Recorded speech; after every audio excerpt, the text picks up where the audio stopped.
Halo semua, terima kasih telah klik dan menonton video ini. Semoga video ini bisa menambah wawasan dan pengetahuan kita.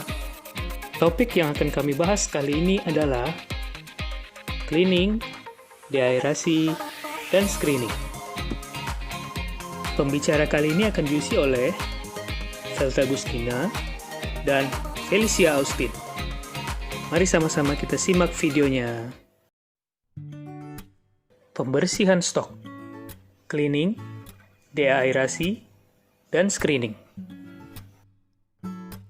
Berikut ini merupakan flow dari stock preparation. Namun, kita akan membahas spesifik mengenai cleaning, deaerasi, dan screening. Table of contents. Yang pertama ada cleaning. Apa itu cleaning? Tujuan dan prinsip alat cleaning serta faktor yang mempengaruhi cleaning. Yang kedua, deaerasi. Apa itu deaerasi? Fungsi dan prinsip deaerasi serta sumber, bentuk, dan pengaruh udara di dalam stok. Yang ketiga, screening. Tujuan dan prinsip screening serta bentuk dan jenis kontaminan pada stok. Yang pertama kita akan bahas tentang cleaning. Apa itu cleaning? Cleaning itu pembersihan berdasarkan perbedaan densitas. Partikelnya lebih berat atau lebih ringan. Seperti pasir, plastik, atau klip dibandingkan dengan fiber. Terus tujuan cleaning itu apa sih? Tujuan cleaning itu untuk memisahkan kontaminan dari fiber slurry berdasarkan perbedaan spesifik graviti kontaminan dengan spesifik gravitinya serat. Terus, apa aja alat yang digunakan untuk cleaning ini?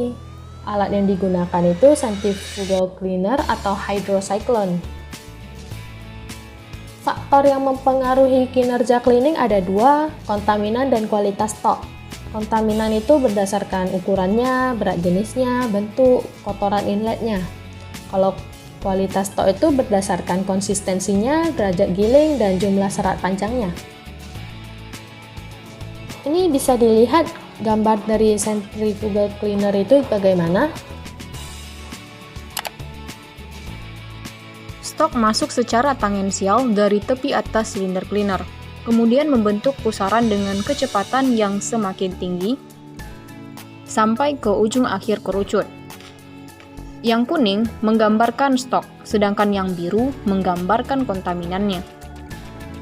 Jadi nantinya, kontaminan yang berat akan terpisah ke bagian bawah, sedangkan fiber akan berkumpul ke bagian tengah karena densitasnya yang lebih ringan, lalu fiber akan naik ke atas, sedangkan kontaminan akan terlempar ke dinding cleaner karena adanya gaya sentrifugal, yang densitasnya lebih berat akan dikeluarkan sebagai reject. Terus jenis-jenis centrifugal cleaner. Yang pertama ada high density cleaner. High density cleaner ini untuk memisahkan kotoran dengan density yang tinggi. Terus yang kedua ada medium density cleaner. Kalau ini untuk memisahkan partikel yang abrasif. Yang ketiga ada fine forward cleaner. Yang ini untuk memisahkan partikel pengotor yang tersisa. Prinsip kerja dari cleaner itu, yang pertama, stok masuk secara tangensial dari tepi atas silinder cleaner. Kemudian, stok bergerak membentuk pusaran dengan kecepatan yang semakin meningkat dari ujung akhir kerucut.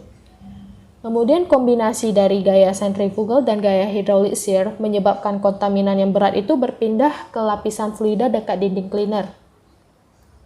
Kemudian, partikel dengan spesifik graviti rendah dan serat itu dengan koefisien isapan hidraulik yang tinggi berada di sekitar sumbu tengah. Dan di saat aliran stok mencapai ujung akhir kerucut, sebagian fluida yang ada di bagian tengah bergerak kembali ke atas di sekitar sumbu dengan membawa serat dan kotoran yang ringan. Yang kedua, kita akan membahas tentang deaerasi. Apa sih deaerasi itu? Deaerasi ini pembersihan udara atau gas terlarut yang ada di dalam stok. Fungsi dari deaerasi ini apa? Fungsinya itu untuk meningkatkan keseragaman stok, menjaga stabilitas mesin kertas, memperbaiki formasi, dan meningkatkan drainase. Sumber udara masuk ke dalam stok itu dari mana saja sih? Yang pertama, Bisa dari stok dan air yang masuk, kemudian juga bisa karena turbulensi stok, bisa juga karena pembentukan gas akibat reaksi kimia, bisa juga karena kebocoran dan aktivitas mikrobiologi. Kemudian bentuk udara dalam stok itu dibagi menjadi dua jenis. Yang pertama itu dispersed air. Dispersed air itu udara bebas yang ada di sekeliling fiber tapi tidak diserap oleh fiber. Yang kedua itu dissolved air. Dissolved air ini udara yang ada di dalam fiber. Terus, apa pengaruh udara kalau dia ada di dalam stok? Pengaruhnya itu yang pertama bisa menurunkan efisiensi pompa dan screen, kemudian bisa menghambat laju drainase, bisa terjadi akumulasi bahan hidrofobik dan sticky, bisa juga menumbuhkan slime, bisa menyebabkan variasi tekanan dan laju alir, kemudian bisa menyebabkan kavitasi pada pompa, menimbulkan hole dan pinhole pada lembaran kertas yang sangat kita hindari, menimbulkan noda pada permukaan kertas, mengurangi wet strength lembaran, dan juga mengurangi smoothness dan tensile strength. Prinsip deaerasi dibagi menjadi dua, ada secara kimiawi dan secara mekanis. Secara kimiawi bisa dengan defoamer dan foam inhibitor. Secara mekanis bisa dilakukan spraying untuk memaksimalkan luas permukaan stok terhadap vakum. Bisa juga impingement untuk memecahkan udara yang terikat di dalam serat. Kemudian bisa juga dilakukan boiling. Stoknya itu disemprotkan ke vakum, gelembungnya akan pecah dan terpisah. Pada umumnya ada 3 mekanisme dalam deaerator, dan dalam satu alat deaerator bisa melakukan 3 mekanisme ini. Yang pertama adalah boiling. Jadi stok ini bukan dididihkan dalam suhu tinggi, tetapi dimasukkan ke dalam vakum. Jadi dengan kondisi vakum, tekanan yang rendah otomatis titik didihnya akan ikut turun. Maka ketika stok dimasukkan dengan kondisi vakum, maka akan terjadi pengeluaran gelembung-gelembung. Jadi air bebas yang ada di dalam stok akan pecah. Kemudian air yang terlarut dalam stok akan keluar yang membentuk seperti gelembung mendidih. Kemudian spraying yang bertujuan untuk meningkatkan surface area dari stok.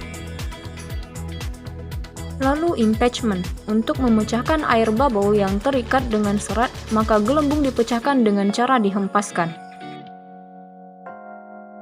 Yang ketiga dan terakhir kita akan membahas tentang screening. Jadi tujuan dari screening ini apa? Tujuannya untuk memisahkan kontaminan dari fiber slurry atau stok yang berukuran satu satuan lebih besar daripada serat. Prinsip screening ini bagaimana? Prinsipnya itu pembersihan berdasarkan perbedaan ukuran. Jadi kita lihat kotorannya itu lebih besar atau lebih kecil ukurannya. Jenis kontaminan pada kertas ada 4. Yang pertama flakes. Flakes ini merupakan potongan kertas bekas yang tidak terurai di pulper atau deflaker. Kemudian yang kedua ada plastik yang biasanya berasal dari pembungkus. Kemudian ada adhesive. Ini bisa meliputi hot melts, pressure sensitive glues, latex based sticky materials. Yang terakhir ada unscripted material. Yang ini bisa terdiri atas wax, aspal, tinta, dan pigmen salut.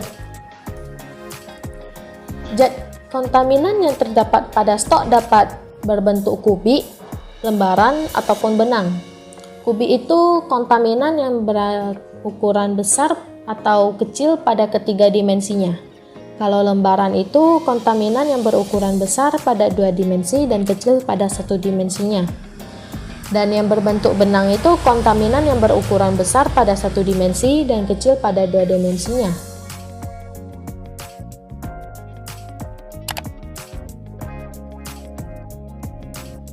Ada 2 proses pada tahapan screening. Yang pertama adalah coarse screening dan yang kedua adalah fine screening. Prinsip kerja dari kedua proses ini hampir sama, yaitu di mana feed akan masuk dari bagian atas screen, kemudian accept akan keluar dari bagian tengah screen, dan reject akan keluar dari bagian bawah screen.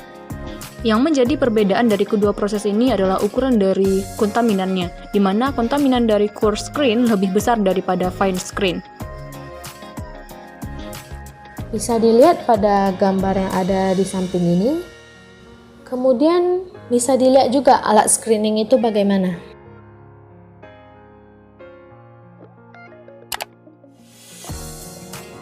Tracer screen.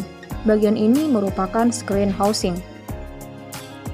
Ini merupakan basket screen, kemudian ada rotornya. Desain rotornya bersifat hidrodinamis dan memungkinkan jika terjadi pergerakan akan ada perbedaan tekanan yang mendorong fiber keluar. Tetapi kontaminan yang berat tidak akan ikut bersama asep. Jadi, ada pressure yang diciptakan dengan bentuk hidrodinamis dari rotornya, yang memungkinkan perbedaan tekanan sehingga serat akan lebih mudah keluar dari screen. Jadi fiber yang bisa lolos merupakan accept, sedangkan yang tidak bisa melewati screen akan menjadi reject. Sekianlah yang dapat kami sampaikan mengenai topik pembersihan stok, cleaning, deaerasi, dan screening. Semoga video tadi dapat menambah wawasan serta pengetahuan kita. Buah durian, buah kelapa. Sekian. Sampai jumpa.